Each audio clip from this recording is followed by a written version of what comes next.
Can I raise $1 million pre-seed or bootstrap to $1 million in revenue using this pitch deck that I am going to show you and using my own tools? I know a lot of founders start to question. They say, Ed, you give out all this advice and you tell us what to do, but how many times have you done this yourself? And don't worry, I understand the reason you might ask those questions, and we're here to answer them. I'm a 7-time funded founder with 2 exits. That means I've raised institutional capital from investors, outside investors, 7 times, and I've exited twice. That means investors have experienced a return on investment by investing in me and my startups 2 times. The part of the fundraise that I enjoy the most is actually the pre-seed fundraise, and that's the reason I created this tool called the Early Stage Startup Funding Canvas to help early stage founders like a lot of you out there raise that money.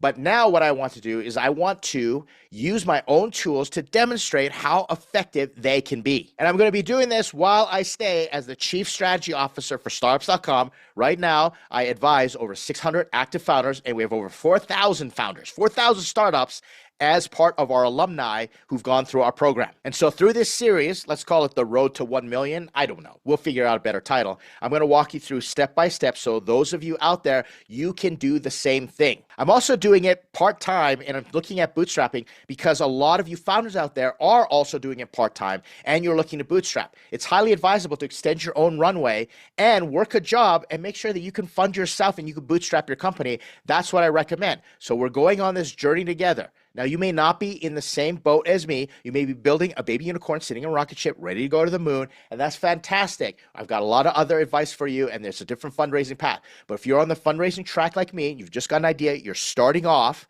and I'm starting off right now. I just started building the MVP, and you're thinking about raising pre-seed money, maybe 100, 500. Most likely you'll have to do it in stages to get to $1 million, and then eventually get to the point where you're making $1 million in revenue, and you're open to the fact that you might be able to bootstrap your way to get to $1 million in revenue, which totally changes the fundraising dynamics, maybe to the point where you might not even want to fundraise at all. Now, if you're building a unicorn, unicorn, then you need to be reaching $100 million in revenue, and most likely you're going to need that amount of funding from VC. But if you want to build a unicorn, unicorn, like I want to do, maybe you're happy with 2 million, 5 million, 10 million. You get to $10 million in revenue, private equity will come a knocking, and they will say, hey, we'll give you $50 million. And guess what? You don't have to share with VCs. And these are the economics when you're taking VC capital. Yeah, it's great to build a unicorn, get to $100 million, be the next Airbnb, Uber, Facebook, Meta, whatever you want to call it. Great. And that might be you. More power to you. Not telling you to not do that. But you might be in the other 99% of founders that don't go to Y Combinator, don't get investment from A16Z or Sequoia, don't go to big VC firms. You just want to build a really great startup that makes you very comfortable, makes you really good money, not FU levels of money, but really good money in the future. Well, if that's you, stick around for this one and like, comment, subscribe to the YouTube thing. Appreciate all your comments. If you're part of Startups.com, thanks for being part of the community. If not, check us out. Let's get into it. This is the tool that I created called the Startup Early Stage Funding Canvas. And I've got an entire video series walking through step by step what you want to do. I built this canvas to plan the fundraising and understand how to prioritize and what investors need to see, what you're going to do. And I'm following through on this step by step. But before anything else, what you do is you create an idea validation deck. And here is my idea validation deck right now. This, as you notice, is just plain Jane black and white. My idea validation decks right out of the gate are just straight outlines on a PowerPoint. I do not work on design. I don't think about graphics whatsoever. It's a rough draft because I can change it really quickly without futzing up the design and without putting any more effort and resources into it. I'm streamlining it. Now, full disclosure, I use ChatGPT a lot, especially ChatGPT 01, and I tell ChatGPT everything that I'm thinking and everything that I'm going to put in a startup, my theories, my thesis, my hypothesis, all my assumptions. And then I ask the ChatGPT to spit me back what they think my pitch deck should be or give me their opinions or get other data that's going to help me with my problem statements, with the metrics that I need to showcase, market analysis. I do all of that. Now, here's the other thing. In an idea validation deck, it is very limited in terms of slides. I'm going to show you the slides, but let me walk you through the list of slides that we want. First, it's a cover. So this is my number 1 slide right here. And then you're going to have problem, and this deck is very thin. Problem, and then solution. It follows the regular convention. After that, you've got market size, straightforward problem, solution, market, 5, after that, you've got how it works. Then 6, I've got the team. And then 7, there is an optional slide, which I'll show you, which is the optional ask slide, but I use a special trick. That's it. Cover, problem, solution, market, how it works, and the team. The how it works also has special sauce, and the optional ask slide. And the reason I do this is because there's no point in going through all the other potential slides if these basic slides are not taken care of. If people don't understand the problem, the solution, how it's going to work, I don't care. I don't need to do a competitive analysis. If I get my idea invalidated, why are you going to do competitive analysis? I don't need to do financials. I don't need to do any of that stuff. Go-to-market strategy, if nobody cares about what I'm building, why would I build a go-to-market strategy? So these are the basics, and I'm looking for validation in my idea. You've got your idea, and you want to validate or invalidate it as quickly as possible. That's the question that you have. So let's look at my cover slide. It says personality portfolio, and it's just straightforward one-liner that says, hey, investor, this is what I'm building. It's an AI coaching app for business productivity and employee retention. Straightforward. Learn how to do one-liners. I'm not talking to the customer. There's no marketing slang, slogan, fluffy jargon. It's not, we're revolutionizing the first transformational, AI for business executive coaching to make people awesome. I'm not saying all that stuff. It's just straightforward. That's the cover slide. Now, here's my problem statement. Notice how problem is super small. It's the smallest font up here.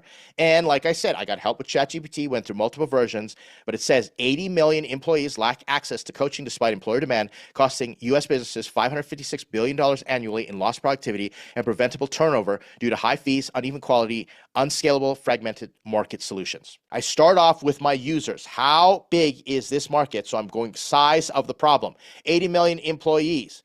And the scope, well, the scope is happening because employers are demanding this, so there's the issue. And then I'm explaining the severity of the problem with 556 billion.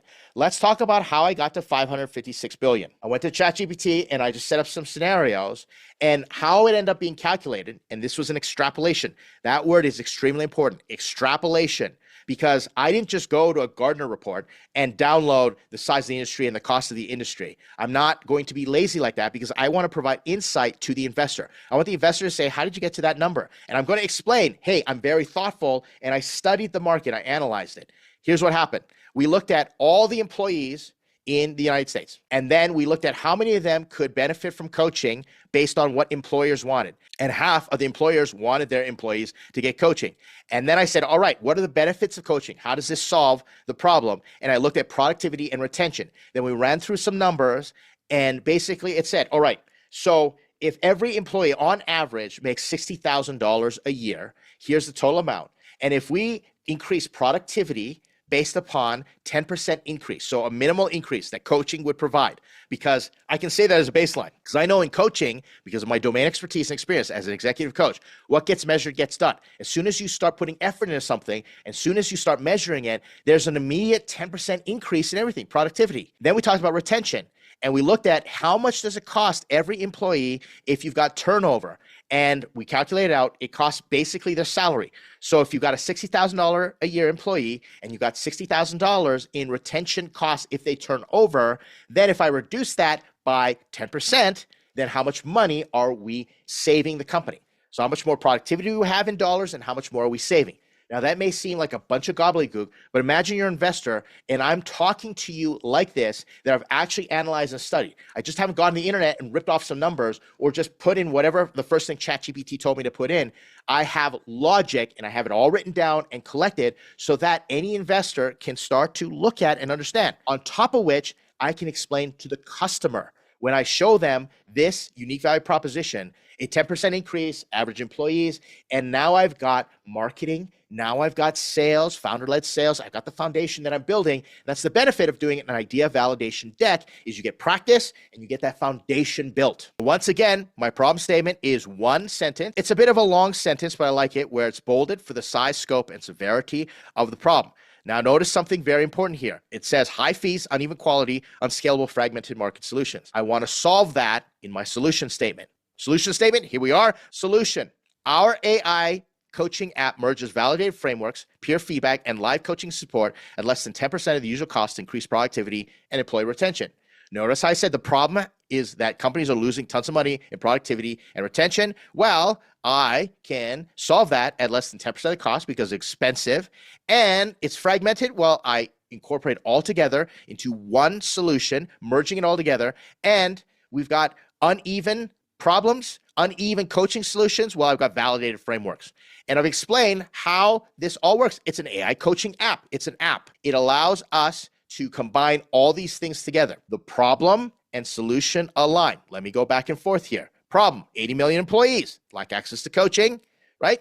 556 billion annual loss in productivity turnover because of all these factors. And we address that right here. We address those factors. The solution is the inverse of the problem, and it's straightforward. Now I get to the market, and I start off with a big stark headline right at the top. I always tell you founders, get a big stark headline up at the top. So based on employer demand, 80 million workers could benefit from coaching but don't receive it. That's half. Remember, there's 160 million workers in the US. Half of the employers want coaching but don't get it. Therefore, what I do, I calculate it, and my TAM is 9.6 billion. And I showed the math. TAM is how many are in your market total that could use it. And if they paid you, what amount of money would you make? So I put the math there. 80 million employees paying $10 a month. Straightforward. And I'll make $9.6 billion. Then the SAM is what is the focus segment of your TAM based on your focus, your business model, or a competitive advantage. And I decided, well, you know who I really reach out to, I can talk to, and I think want this type of service and doesn't mind talking to an AI for coaching. We're talking about millennials and Gen Z. They're unhappy in their job. They're turning over at a very high rate, employed at small businesses and medium enterprises instead of the large companies, because everybody's going after these large companies. And guess what? The large companies can afford executive coaching. I want to focus on the small and medium businesses that can't afford executive coaching. They would go, yes, I've wanted this. Then my SOM is based on a calculation I did that if I only reach 2% of my TAM or 10% of my SAM, then I should be making 192 million.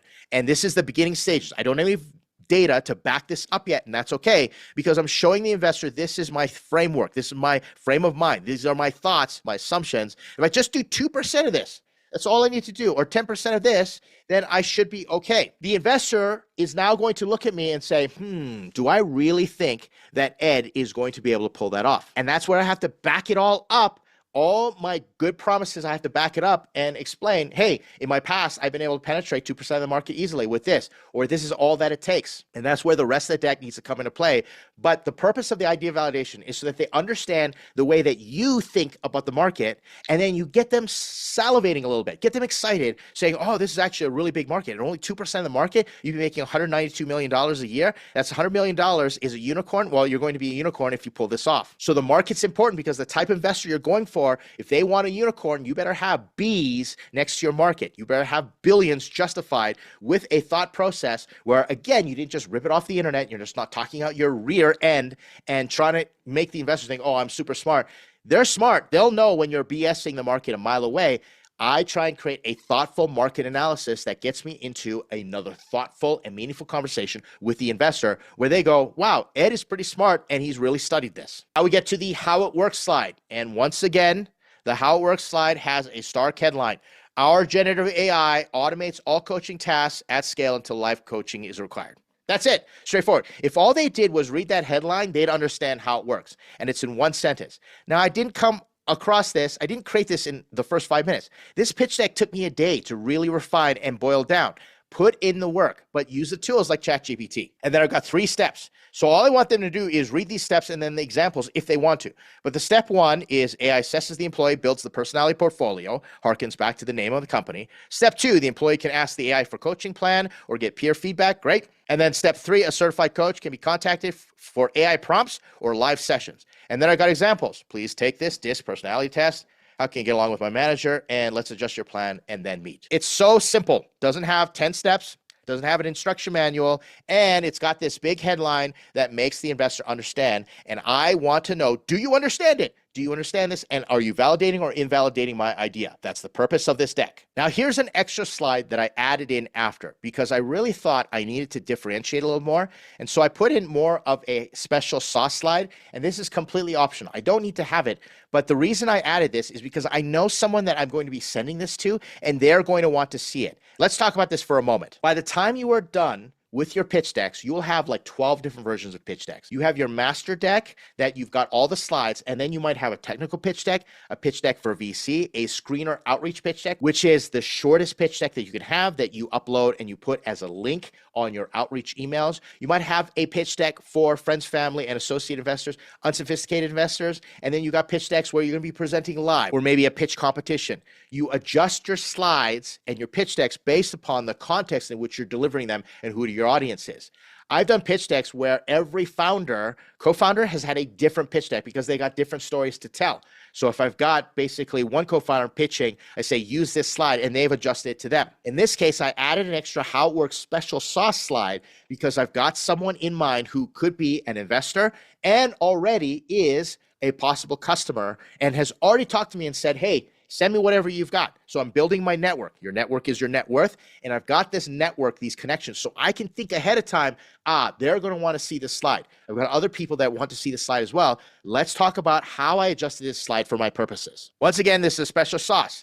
Explain. Our AI can deliver, analyze, and assess multiple assessments simultaneously, allowing users to chat with their results. So we've got the personality assessments, and I want to explain, hey, demonstrate. Because the AI can do all this in one shot, can do all these assessments in one go. AI companies, AI startups have to justify whether they exist or not. If you're working on an AI company, listen very carefully. Just because you can use AI doesn't mean you should or it's going to be effective, let alone you should raise money and turn it into a company. I want to make sure that AI did something here that was worth it, that an algorithm, a complex algorithm, an advanced algorithm that could not. Not to say you can't use AI to create algorithms, but if you can just put in an algorithm, you don't need AI.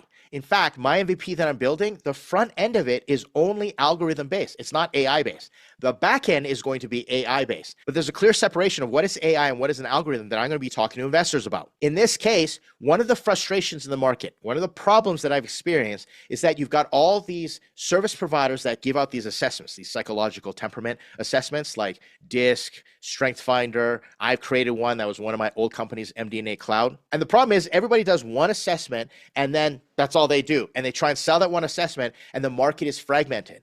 Well, my contrarian approach is to say AI can now combine all these assessments into one single platform and correlate all the data. Because guess what? Say you go out and do a Strength Finder, then you do a DISC, and then you do a Myers-Briggs, and you do a Big Five and emotional intelligence assessment. Well, the brain power that you need to go and talk to all the people, like one person is not good at all those assessments. For them to explain all these assessments and how they work together and say, that's where you use emotional intelligence, and over here, you're a Big Five personality type, you're more extroverted, and to correlate all that data, that's a pain. But guess what? AI can do it. It can read all your results instantaneously, well, pretty much instantaneously, in these magic moments and deliver you recommendations. And that's what I'm explaining to investors. I'm justifying the reason AI exists, and my solution, therefore, will have a competitive advantage over everything else is out there.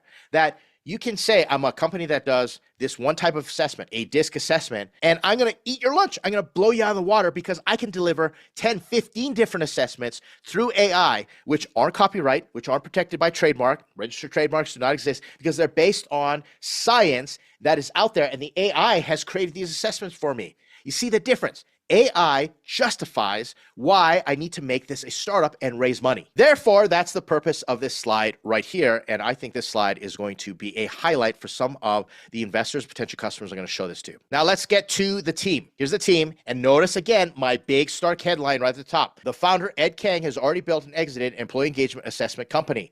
I'm building this on domain expertise because I have it. You don't necessarily have to the same level, but this is where I have an advantage. You're going to have to create other types of advantages, communicate them in your headline if you don't have the same background. And my bullet points, all I talk about are the ones that are relevant. Where have I worked on the problem before? Where's my domain expertise? And why is it that I'm the one to lead it? I've got a better perspective. Now I've got a co-founder. Here's what I did. I sent my deck, initial deck, to this co-founder, and I didn't know whether he was in or not. And I sent him this deck. Now I've worked with this co-founder for quite some time. And that's the secret. I say this over and over again. If you just find somebody off the street and say, we met at a hackathon last week, well, that's not going to provide a lot of confidence for the investors. But I worked with this co-founder and we're not fully there yet, but I'm just calling him co-founder right now. I've worked with Jacob on other projects, and we've got background, we've got history, and we have a good relationship. I've watched him go through the motions and the difficulties of working with me, which is not easy whatsoever, but working with my previous startup, with the different tools, and he's got domain expertise because he is a certified executive coach. What I did was I gave him this idea validation deck, and you might be thinking, well, how do I find a co-founder? I see a lot of comments, posts, questions on places like Reddit. Founders ask me all the time at startups.com, how do I find a co-founder? Well, first, you got to make sure that they agree with your idea, that they understand your idea. So I sent Jacob this deck, and I said, take a look. And I said, I just want you to know that I would consider you as a co-founder here. We're going to put him on vesting schedule and cliffs. Doesn't get 50% of the company right away. But I want you to tell me if you understand this idea validation deck. Do you get it?